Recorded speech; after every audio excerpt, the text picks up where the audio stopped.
Assalamualaikum warahmatullah.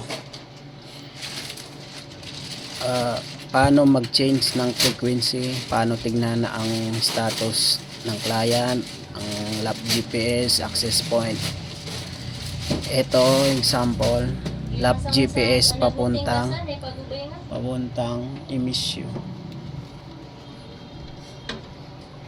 Nakakonect dito si Mangundaya, si Mids, yung pangalawa ni Mangundaya, at saka kay Layla, no? At saka kay Nigi.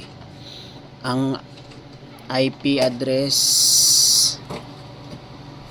30.0.0.56. I-save nyo na kasi hindi na ako magulit pa. Save nyo yung video. Ang usual na password ko, username A, password, ito yung password ko, aman save 0.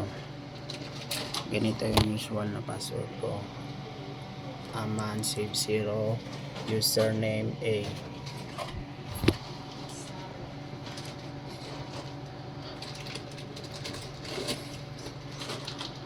Login tayo, lap GPS sa Heaven papuntang emisyo.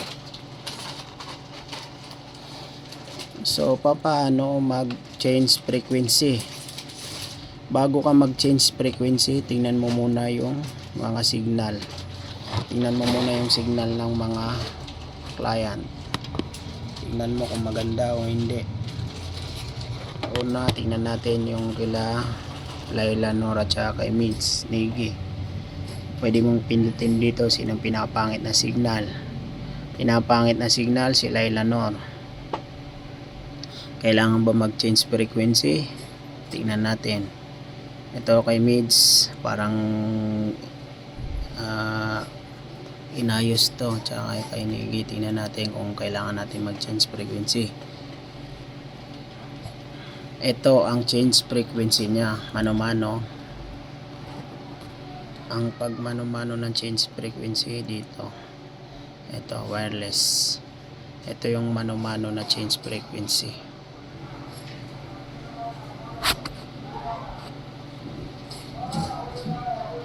Ito. Ang frequency natin ay 5470. Magtitingin-tingin ka dyan sa nang hindi red at saka hindi yellow. Ito green. Ito green to. Subukan natin sa 5505. Punta ka ulit dito, doon. LS 5505. 5505.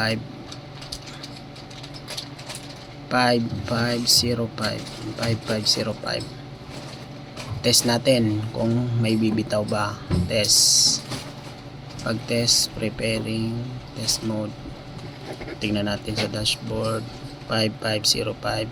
5470 lilipat ng 5505. Tingnan natin kung gaganda ba ang frequency.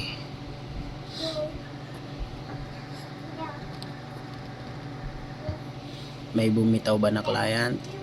Merong bumitaw. Nawala yung kay Nigi. Si Nigi lang nawala. Ganyan ang nangyayari pag nag-change ka ng frequency. Paminsan may bumibitaw. So hindi siya bumabalik. Pumangit din yung signal ni Layla, Nor. Ganun lang ang pag-change frequency. I-discard natin. Ayun, bumalik yung kay Nigi, pero pumangit yung signal niya. Ayan, bumalik yung kay Nigi. Try ko i-discard. Discard dito. Babalik yung, ito yung sinubukan natin na frequency. Tapos babalik sa 5470. Pagbalik sa 5470, tingnan natin ulit. Nahirapan makabalik yung kay Nigi. Ibig sabihin yung kay Nigi kailangan ng alignment. Kailangan ng alignment ang kay Niggy. Kasi mahirap bumalik. Mahirapan siyang ma-search ang antena. Watch ka Roblox here. Kay Mids, kay Mids. Maganda ang connection ni Mids, 100 Mbps, 60 Mbps. Kay Lailanor, kailangan nito ng alignment. Ito yung kay Niggy, kakapasok lang. Kailangan ni Niggy ng alignment. Kasi red, basta red, pangit yung signal, basta red. Ayan, katulad yan, red yan. Basta't mga red, pangit yung signal. Tapos, mga issue ng client. Ang may issue lang dito ay ang kay Mids. Hindi na crimp ng maayos. Ito ang kay Mids, maganda ang signal. Maganda ang signal ng kay Mids.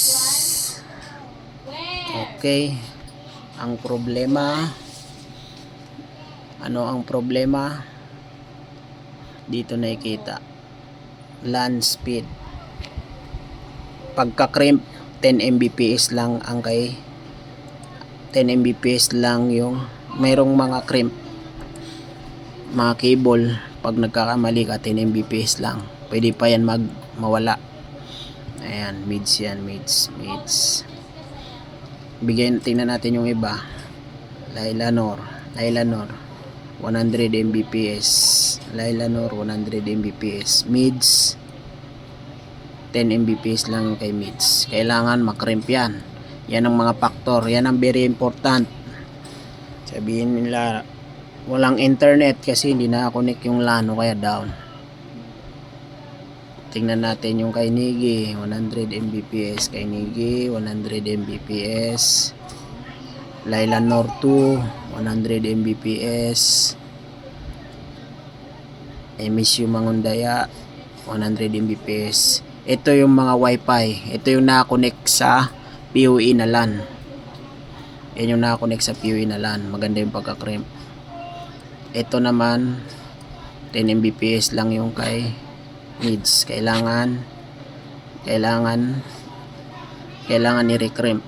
Yan. Kailangan i-recrimp yan. May factor. Yan ang sa ano. Tapos ang ano naman natin. Ito naman yung sa Maranao Link. Yung access point sa MSU, 100 Mbps yung LAN ko.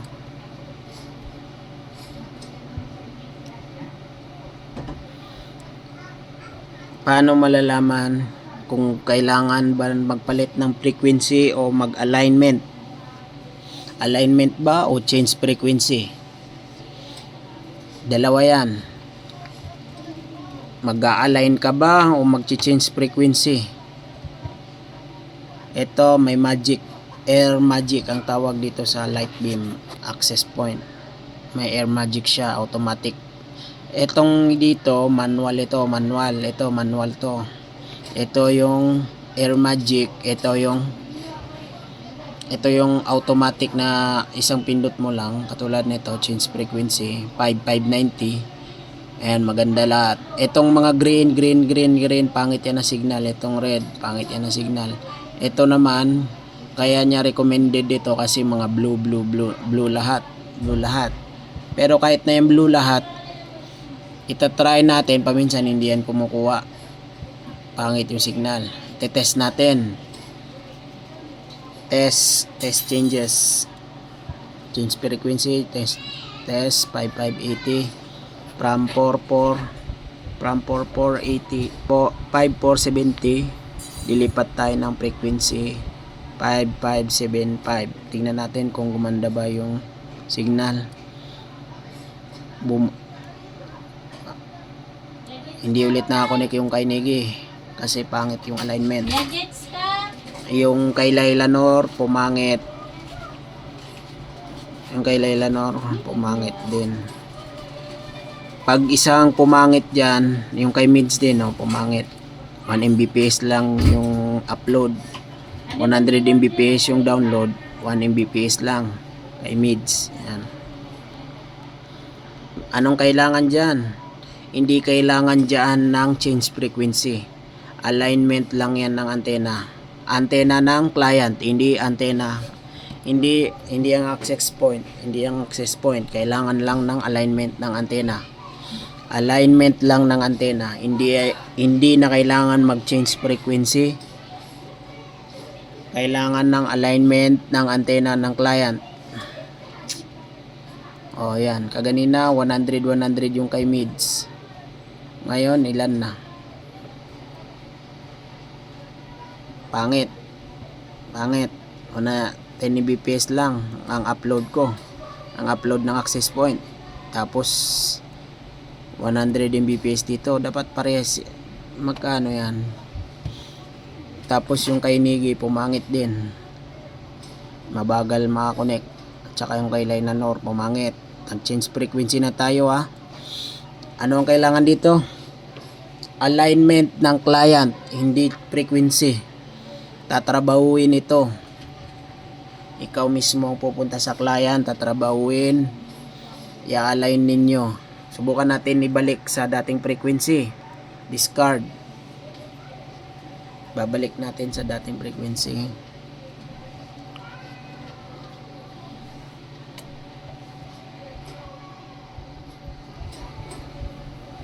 5470 yung kay Nigi, yung kay Lainanor, kay mids.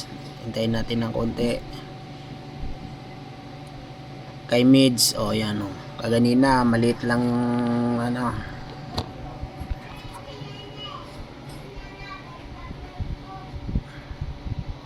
Yan o, mids. Lainanor. Kay Lainanor kailangan ng alignment. Pag hindi mo yan ma-align, pag hindi ito na-align, ito pangit lang isang antena dyan, damay-damay na yan lahat. Kailangan maganda yung alignment. Ito kay Nigi, kakapasok lang, pangit yung alignment ng kay Nigi. Damay-damay na yan lahat. Lahat kay damay-damay, pangit yung signal. Ito yung kay Nigi, gumaganda. Kaganina nag-change frequency tayo, pangit. Pero yung frequency na maganda yan. Kay mids, okay, very good. Alignment kay Lainanor, alignment kay mids, alignment kay Nigi. Etong dalawa kami nagtrabaho dito, Mangundaya at Mangundaya 2. Ano pang factor? Ang factor, bakit sabihin nila nasasakal yung internet ko? Itong katulad ng kay mids. Good naman yung signal, kaso yung LAN cable ay 10 Mbps lang. Mids antenna. Yung LAN cable 10 Mbps. Dapat 100 yan, katulad ng yan. Ito 10 Mbps lang. Recrimp o kaya palitan ng cable. Yan.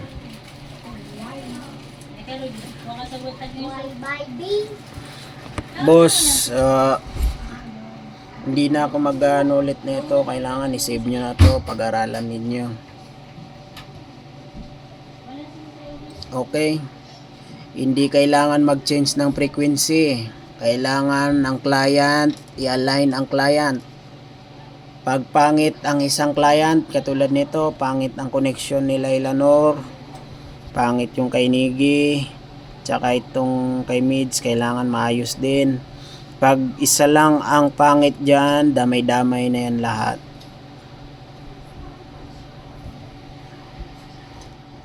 Mano-mano, paano mag-change frequency? Mano-mano, ito wireless dito. Tapos kung tinatamad ka naman, ito Air Magic, ito yung pinakamadali. Lipat-lipat mo dyan, kahit saan ka dyan. Tapos test, may test dito na lumalabas. Pag kinlik mo ito, test, ayan, test changes.